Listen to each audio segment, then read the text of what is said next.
Un gran abrazo a todas las personas que están siguiendo la lectura continuada del libro José de Nazaret, esposo de María, escrito por el padre Fernando Umaña Montoya. Para las personas que nos sintonizan por primera vez, les recordamos que estamos en la primera parte del libro, en el ensayo biográfico. Continuamos. 10. Corazón en Calvario. Pero no todo eran alegrías. Los sábados iban a la sinagoga de Nazaret, construida en piedra como todas las casas del lugar.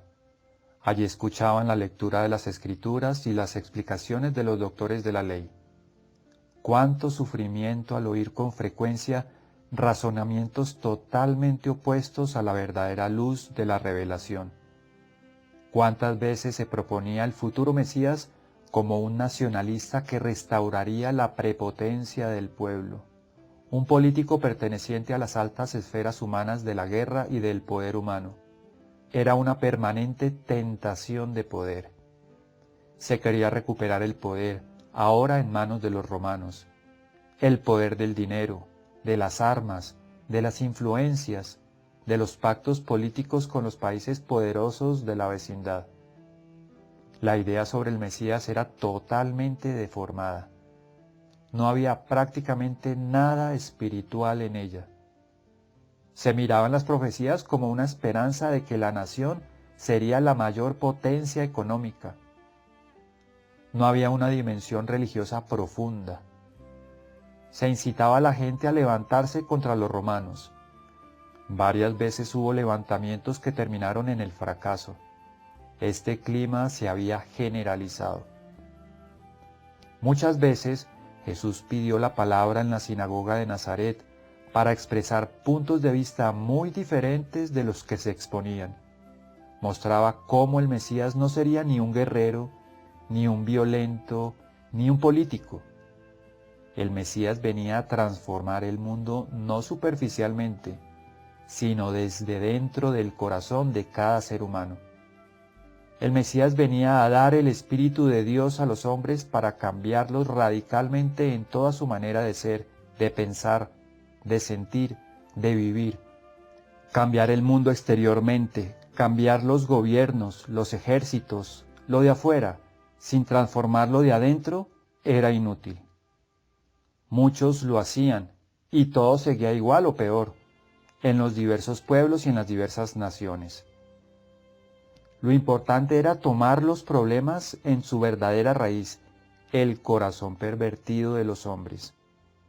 Mientras esos corazones no cambiaran, todo lo demás sería inútil, pérdida de tiempo y de energías mal utilizadas. Había que dedicar todos los esfuerzos a transformar el corazón humano, y esto solo Dios puede hacerlo. Por eso el Mesías venía a traer el Espíritu Santo, el Espíritu de Yahvé anunciado por los profetas y prometido por Dios. Joel ya lo había dicho. Sucederá después de esto que yo derramaré mi Espíritu sobre toda carne, y vuestros hijos profetizarán, y se realizarán prodigios en el cielo y en la tierra. Joel 3:1. También Ezequiel había repetido la promesa mesiánica. Infundiré mi espíritu en vosotros y haré que os conduzcáis según mis preceptos y observéis y guardéis mis normas. Ezequiel 36:27. Y así muchos otros. Nada de esto interesaba a la mayoría. Solamente estaban preocupados por una concepción terrenal, material. Todo lo que se refería al espíritu era para ellos despreciable. Jesús mostraba al Mesías como el verdadero transformador del mundo desde dentro, no en lo exterior. El Espíritu sería dado como fruto del sacrificio, de la humildad, del dolor, del sufrimiento. El precio del Espíritu transformador de los hombres era el sacrificio del Mesías. Él sería aquel varón de dolores conocedor del sufrimiento que Isaías había anunciado. Todo esto era incomprensible para los sabios y doctores. Jesús comenzó entonces a ganarse la enemistad de todo el grupo de ancianos que dirigía la sinagoga. Se convirtió en aquel que no aceptaba nada, que creía saber más que ellos, que los hacía quedar mal. La vida comenzó a ponerse difícil en Nazaret. La persecución comenzó a fraguarse lentamente, sin ruido, en los corazones de aquellos que rechazaban todo lo que Jesús decía. José y María sufrían. Por las tardes muchas gentes, especialmente jóvenes, venían a casa a preguntar a Jesús y pedir explicaciones sobre lo que había dicho en la sinagoga esa mañana. Un grupo de amigos se fue formando a su lado. Eran discípulos que aprendían lentamente, escuchando a Jesús, y sentían que su corazón se dilataba, su alma se henchía de gozo. A veces pasaban horas oyéndolo.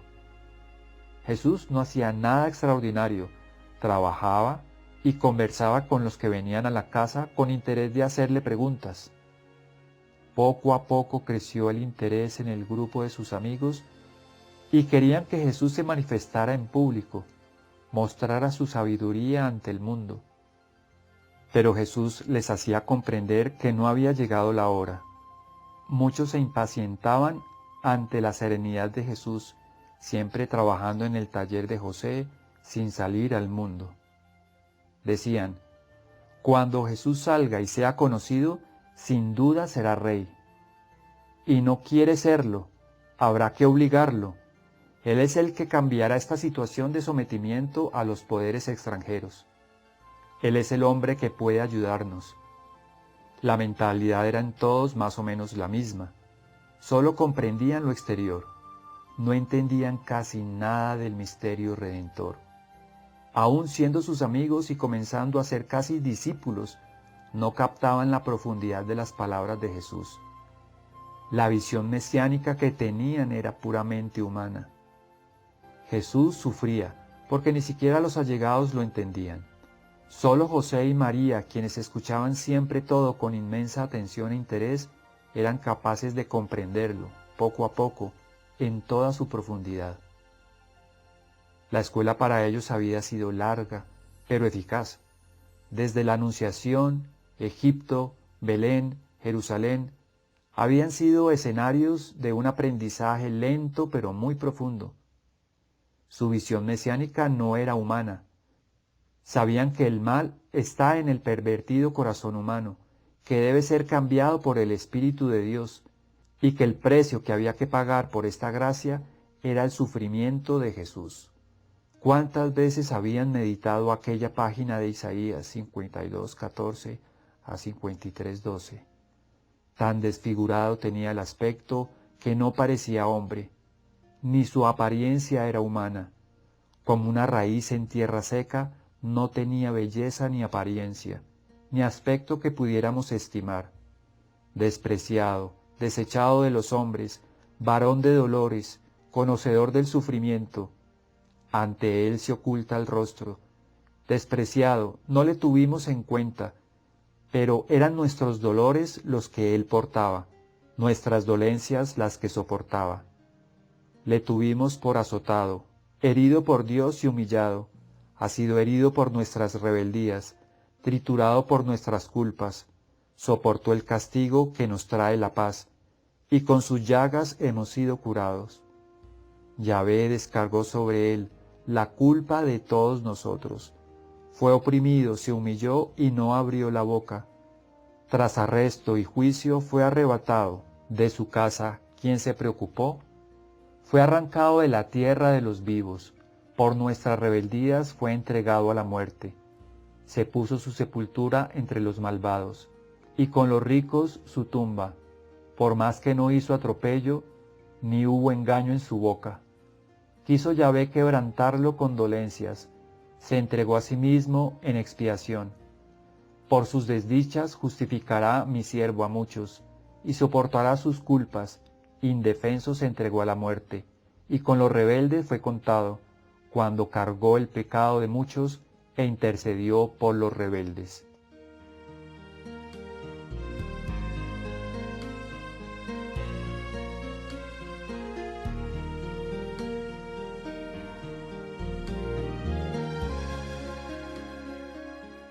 La lectura de estas páginas llenaba siempre de angustia a María y a José. ¿Acaso Simeón no lo había anunciado ya? Una espada de dolor les atravesará el alma. y ya comenzaba a verse. ¿No había comenzado desde la persecución de Herodes y la huida a Egipto? Jesús nunca les dijo que fuera a hacer de otra manera. Ellos hubieran querido que Jesús los tranquilizara un poco y tal vez les dijera: no, no es así, no será tan terrible, no hay que preocuparse. Pero no, Jesús no les ocultaba la verdad, ni les suavizaba la dolorosa perspectiva. Nunca lo hizo, ni con ellos, ni con sus discípulos. Siempre les anunció la subida a Jerusalén, en donde sería entregado en manos de los enemigos, quienes lo condenarían a muerte. Es necesario que así sea, les repetía muchas veces a sus discípulos y a María y a José. Ellos lo sabían demasiado bien.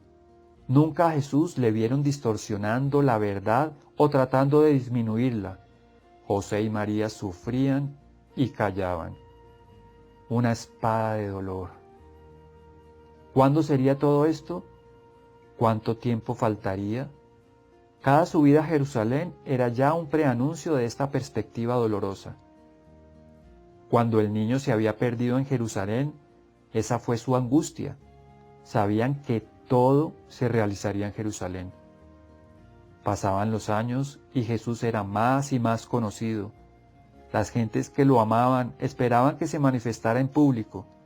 Decían que había aparecido cerca del Jordán un profeta que bautizaba a los que acudían a él y que las multitudes venían allí, confesaban sus pecados, se hacían bautizar y muchos cambiaban de vida. ¿No sería el Mesías? Pero él, Juan, decía no ser el Mesías. Sin embargo afirmaba: el Mesías ya está en medio de vosotros, Juan 1:26, pero vosotros no lo conocéis. ¿No será Jesús?, se preguntaban sus amigos. La presencia de Juan Bautista anunciaba que la hora se acercaba, hora en la cual Jesús comenzaría una nueva etapa de su vida. Dejaría ciertamente la casa y la vida de Nazaret para ir a llevar su doctrina a pueblos y ciudades. Eso significaba que sería la hora en que se cumplirían las escrituras que anunciaban que el Mesías salvaría al mundo dando el Espíritu, y esto se realizaría a través de su sacrificio, de su sufrimiento, de su dolor y de su muerte. La hora de Jesús sería, en una palabra, la hora de su entrega en manos de sus enemigos, la hora suprema de su sacrificio salvador. María y José lo acompañarían. María y José lo comprendían muy bien. Jesús no lo ocultaba. Se acercaba la hora. José meditaba profundamente todo esto y a veces se atrevía a comprenderlo un poco con María. Qué dolor tan grande para José saber que pronto Jesús se entregaría a todos los peligros, expondría su vida a todos los ataques, morales y físicos. Se le destruiría, sería arrancado de la tierra de los vivos. José había profundizado el misterio mesiánico a través de la palabra de Jesús y el diálogo con María, hasta una profunda comprensión del designio salvífico de Dios. Sentía que su misión había terminado y que era hora de que Jesús fuera al mundo y revelara la verdad sobre su identidad de Hijo de Dios, sobre la paternidad eterna. Era necesario que él, José, disminuyera para que Jesús creciera ante los ojos de todo el pueblo. Así como en otra época la presencia de José fue necesaria para dar un padre a Jesús, ahora era necesario que desapareciera para revelar el Padre Dios. José comprendía que su muerte era el paso definitivo para entrar en el misterio de Dios, y quería unirla a la cercana muerte de Jesús en sacrificio por la salvación del mundo. El dolor que le producía el saber que la muerte de Jesús se acercaba, ya que llegaba la hora de ir a entregarse en manos de sus enemigos, era esa espada de dolor que atravesaría su alma, como la de María. José se sentía joven, había pasado de los 50 años, 30 de los cuales había vivido al lado de María y de Jesús, pero vio que esa espada le atravesaba de tal manera el alma, le quemaba tan profundamente, que comprendió que también su hora había llegado. Estaba en la plenitud de la luz, de la paz, pero también del dolor que lo unía a la hora de Jesús. Ya Juan Bautista predicaba. Todos esperaban de un momento a otro la aparición del Mesías. Todo estaba consumado para José. Trabajó prácticamente hasta el final. Quería morir de pies, en su oficio. Así fue. Fueron pocas horas de agonía. En la más grande paz, su alma llena de gozo, unida al dolor de Jesús, quería vivir por adelantado la pasión de Jesús. Quería unirse a ella a través de su muerte. A su lado, María y Jesús lo acompañaban, orando en silencio. Recitaron lentamente algunos salmos. El alma de José estaba todavía allí. Parecía dormido. Una sonrisa permaneció siempre en sus labios. Era el fin. María suavemente comenzó a cantar.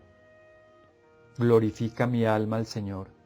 Se alegra mi espíritu en Dios mi Salvador, porque ha puesto sus ojos en la pequeñez de su siervo. Guardaron silencio un largo rato. Jesús abrazaba a María, mientras sus lágrimas se mezclaban. Todos los amigos y familiares acompañaron a José por última vez, rodeándolo de amor. Fue una despedida sencilla y solemne. José estaba para siempre en Dios Padre. Él, que había representado sobre la tierra la paternidad divina ante Jesús, ahora era una sola cosa con Dios Padre en los cielos.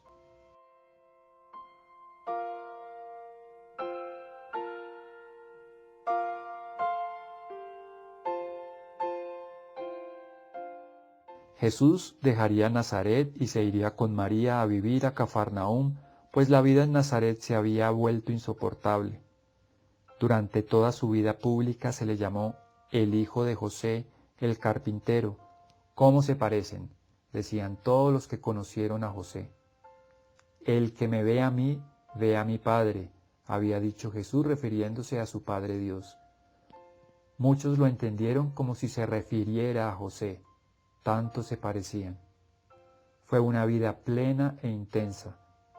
José murió joven, apenas a los 53 años tal vez, una vida vivida en la cruz de la contradicción humana, consagrado en la virginidad, pero viviendo en el matrimonio, casado, pero superando las normales relaciones de los esposos para vivir ya en la tierra la plenitud escatológica de lo definitivo y lo eterno del amor.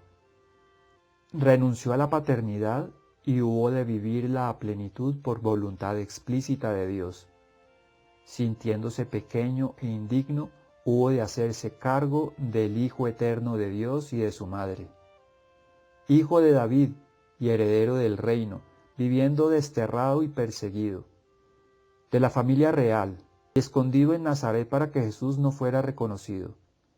Depositario de la luz del mundo y encargado de ocultarla a los ojos de todos. José ocultaba ante los hombres la virginidad de María, la encarnación del Salvador, la dignidad mesiánica de Jesús. José no vive una vida cómoda, instalada, siempre en la zozobra de que Jesús sea descubierto y peligre su vida. Su interés era ocultarlo permanentemente. Jesús solo se manifestará cuando José, cumplida su misión, desaparezca. Mientras tanto, Jesús está oculto a la sombra de José. Más de 800 kilómetros recorridos en la incomodidad, con el niño todavía incapaz de valerse por sí mismo. La cruz de la incomprensión en Nazaret que los obligaría a abandonar el pueblo para vivir en Cafarnaúm. La cruz de saberlo todo y no poder compartirlo con nadie fuera del hogar. La contradicción humana asumida en Dios y en el Espíritu. Ser el último en la casa y tener la autoridad sobre aquellos que eran superiores a él. Tener el mando y vivir obedeciendo a las voces de Dios. Tener a su cargo a Dios y carecer de todo lo necesario. Dios ponía en él toda su confianza, mientras el mundo lo ignoraba y lo perseguía. Una vida en la cruz desde siempre, por tanto, una gran gloria y una corona en Dios para siempre.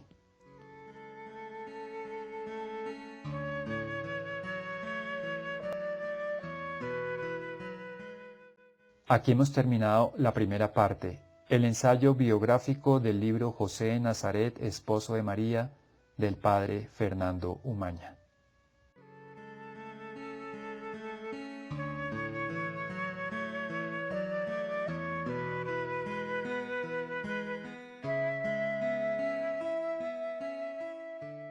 Muy bien, vamos a dejar aquí nuestra lectura continuada del libro José de Nazaret, esposo de María, y nos encomendamos a la familia de Nazaret, a Jesús, José y María, para que nos acompañen en nuestra jornada. Invoquemos la presencia de la Santísima Trinidad y pidamos su bendición, pero hagámosla de manos de San José y de la Santísima Virgen María, a quienes les decimos: Dulce Madre, amado San José, no se alejen. Su mirada sobre nosotros no aparten, vengan con nosotros a todas partes y solos nunca nos dejen. Y ya que nos aman tanto como verdadera Madre y Padre, hagan que nos bendigan en estos momentos el Padre, el Hijo y el Espíritu Santo. Amén. Quedamos con Jesús, José y María, la familia de Nazaret. Dios los bendiga.